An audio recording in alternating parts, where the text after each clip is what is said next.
चलिए हम बात कर लेते हैं कक्षा 2 गणित विषय में हमें क्या कराना है। जैसे कि आपको पता है 22 सप्ताह की एक योजना आई है जिसको साप्ताहिक शिक्षक संदर्शिका एवं कार्य पुस्तिका के हिसाब से करवाना है। तो सबसे पहले हम देखते हैं गणित में हमें क्या करवाना है। तो अगर हम बात करें सोमवार से गुरुवार तक की, तो हमें अनुदेशात्मक कार्य करवाना है। इसके अंतर्गत शिक्षण योजना के हिसाब से हमें कार्य करवाना है, कार्यपत्रक और अभ्यास गतिविधि करवानी है। एक दिन 1 से लेकर 4 तक, मतलब सोमवार से लेकर गुरुवार। 5वें 6वें दिन की बात करें तो हमें समीकरण यानी पुनरावृत्ति करना है और आकलन भी करवाना है बच्चों का। उसके बाद गृह कार्य देना है, कार्यपत्रक 7वें दिन बच्चों को कितना आया ये आपको आकलन करना है बच्चों का। तो जैसे ये दिया गया है। और चलिए हम इधर बात करते हैं आधारशिला क्रियान्वयन संदर्शिका गणित 2022-23 कक्षा 2। तो सबसे पहले हम देखते हैं शिक्षण योजना फर्स्ट, जिसके हिसाब से हमें पढ़ाना है। तो 40 मिनट का है ये शिक्षण योजना। इसमें क्या, इसका मेन उद्देश्य क्या है, कम ज़्यादा की समझ विकसित करना है बच्चों में। तो उसके लिए हमें क्या करना है, संसाधन इकट्ठा करने हैं। पहले तो चार्ट, कंकड़, पत्ते, ब्लॉक्स। और इसमें क्या करना है, हमें ऐसी वस्तुएं लेनी है जिन्हें बच्चे पहचानते हों।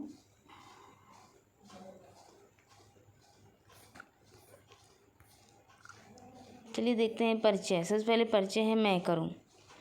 परिचय में है मैं करूं, अवधारणा निर्माण में हम करें और अभ्यास तुम करो। तो परिचय के बारे में देखते हैं इसमें क्या है। शिक्षक कक्षा में सभी छात्र छात्राओं को खड़े होने को कहेगा तथा निम्न कार्य कराएगा। सभी बालक तथा सभी बालिकाएं अलग अलग पंक्ति में एक बालक के सम्मुख एक बालिका के क्रम में खड़े होना है। पूछना है क्या सभी बालक के सामने बालिका खड़ी हो सकी।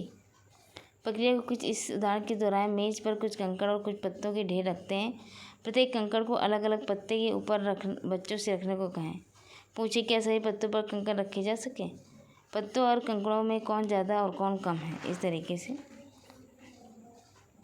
उसके बाद अवधारणा निर्माण में आता है हम करें। तो इसमें क्या करना है, जैसे कि इस चित्र में दिया गया है, ये चित्र दिया गया है एक, अनेक या कम ज़्यादा। चलिए इसमें देखते हैं। तो बच्चों को 2 या 2 के समूह में बांटना है और उन्हें कुछ फूल और पत्ते के चित्र काट देने हैं। बच्चों को प्रत्येक फूल को पत्ते से मिलान को करने को कहना है। क्या सही फूल पत्ते से मिलाए जा सके हैं। और उन्हें समझाना है कि जब हम एक वस्तु को दूसरी वस्तु के साथ मिलान करके देखते हैं तब हमें ये समझने में आसानी होती है कि कौन सी वस्तु ज़्यादा है और कौन सी कम है।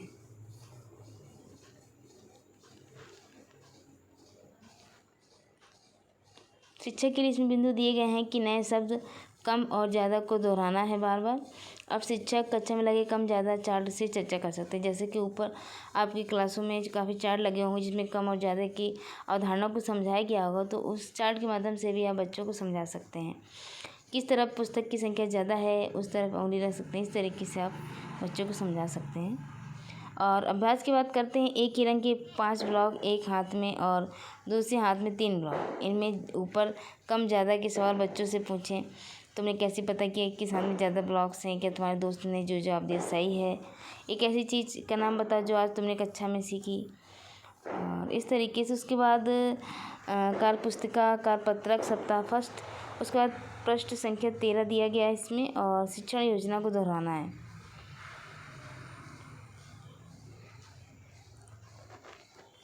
कार्यपत्र पूरा करने के बाद क्या करना है आपको, प्रश्न संख्या 40 आपको अभ्यास कराना है। और प्रश्न संख्या 40 दिया गया है। तो 40 में देखते हैं क्या है। प्रश्न संख्या 40 आपकी ये दी गई है, ये है 40। इसमें जो अभ्यास गतिविधियाँ हैं ये आपको करानी है। पहले ऊपर आपको पढ़ाने हैं सारे, उसके बाद इसमें गतिविधियाँ दी गई हैं तो इस तरीके से कराना है। चलिए हम ऊपर देख लेते हैं पहले। जैसे ये हो गया है, अब हम बात करते हैं इधर शिक्षण योजना दूसरे के बारे में। दूरपास की समझ विकसित करनी है। तो इसमें एक कविता दी गई, इसको आपको बच्चों को सुनाना है। आपसे पूछना है बच्चों से कि सूरज और नदी में कौन हमारे हैं, कौन बादल और धारा में कौन हमारे हैं, हमसे दूर हैं, इस तरह क्वेश्चन। और धारणा निर्माण में हम करें तो कौन मेरे पास खड़ा है, कौन मुझसे दूर खड़ा है, इस तरीके से क्वेश्चन पूछने हैं बच्चों को। और जो आपके क्लास में भी दूर पास का चार्ट लगा होगा उससे बच्चों की चर्चा करनी है, ताकि आप बच्चों के बीच दूर और पास की चर्चा की अवधारणा को विकसित कर सकें। अभ्यास में है तुम करो। इसमें है श्याम पट पर एक गेंद, एक पत्ता, एक फूल का चित्र बनाना है। और गेंद के थोड़ा पास फूल, गेंद से थोड़ी दूर पर। इससे पूछना है गेंद पास में है या बॉल से कितनी दूर। इस तरीके से दूर पास का अभ्यास कराना है। इसमें 40 दी गई है तो 40 करवाने हैं आपको अभ्यास। अब हम बात करते हैं शिक्षा योजना तीसरी की। तो इसमें छोटा बड़ा की समझ को विकसित करना है। जैसे कि हम बात करें परिचय मैं करूँ तो इसमें चाँद है और एक सितारे बने हुए हैं। तो इसमें बच्चों को कविता सुनानी है, उसके बाद पूछना है इनमें कौन से बड़े हैं कौन छोटे हैं। और अवधारणा निर्माण हम करेंगे।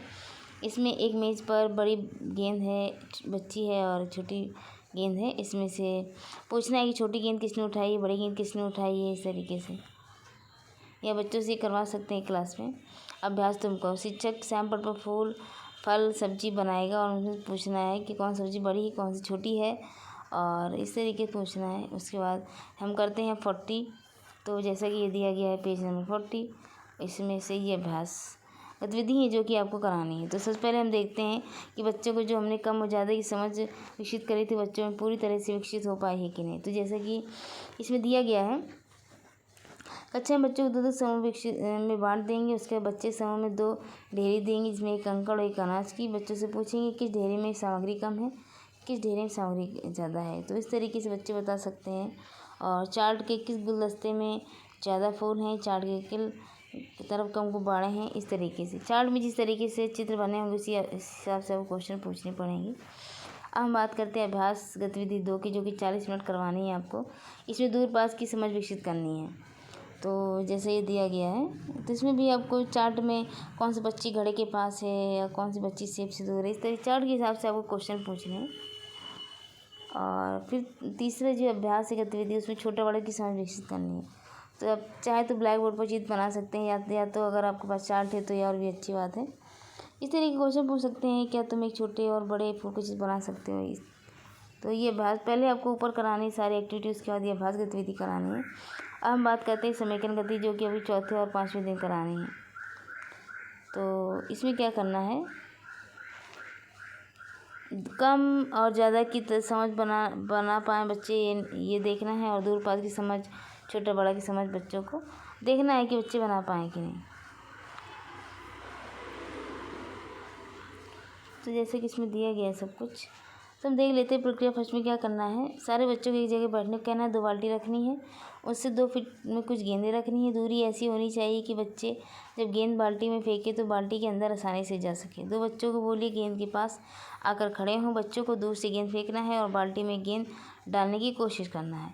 इस खेल को कुछ देर होने दीजिए। अब दूसरे बच्चों को बाल्टी के अंदर देख कर बताने को बोलिए कि किस बाल्टी में कम गेंद है और किस में ज़्यादा है। तो इसमें कम और ज़्यादा की समय विकसित हो सकती है। और बात करें हम दूसरी प्रक्रिया के बारे में, दूसरी प्रक्रिया में है हमारा जो उद्देश्य है वो है दूरभाष की समझ विकसित करना। तो जैसे कि इसमें दिया गया है, बच्चों को किसी भी तरीके से ब्लॉक्स को व्यवस्थित करने के लिए बोलना है। बच्चों को गोलाकार में बैठाने के लिए कहिए और बारी बारी से बनाई गई आकृति का ऊपरी व निचला हिस्सा बताने को कहिए। किसी दूसरे समूह के बच्चों को उनके द्वारा ब्लॉक्स के द्वारा बनाई गई आकृतियों को सामने रखने को कहिए और चर्चा करिए कि किस बच्चे ने बनाई गई आकृति बोर्ड दरवाजे से दूर है या पास है। इस तरीके से आपको करवाना है। और प्रक्रिया तीसरी, अगर इसकी बात करें, इसके उद्देश्य छोटा बड़ा की समझ विकसित करना। तो कुछ छोटे छोटे लकड़ी के टुकड़े व एकत्रित करने के लिए बच्चों को एक लाइन में खड़ा करना है। बच्चों को पहले से बोलने की कुछ छोटी छोटी लकड़ी लाएँ, से बच्चों को एक जगह पर बैठने को कहें। बच्चे जितने लकड़ी के टुकड़े लाए हैं उन्हें इकट्ठा कर लें और बच्चों को अलग अलग संख्या के लकड़ी के टुकड़े दे दें। उसके बाद क्या करना है, आपको बच्चों को बोलना है अपने अपने टुकड़ों को गिनकर उनकी संख्या बताएं।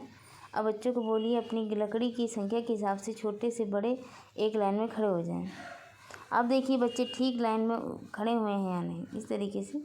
तो रेमेडियल टीचिंग की बात करते हैं, इसमें देखते हैं जिन बच्चों को समझ में नहीं आया है उनको आपको बच्चों को समझाना है, उपचारात्मक शिक्षण अच्छे से करना है। तो चलिए देखते हैं।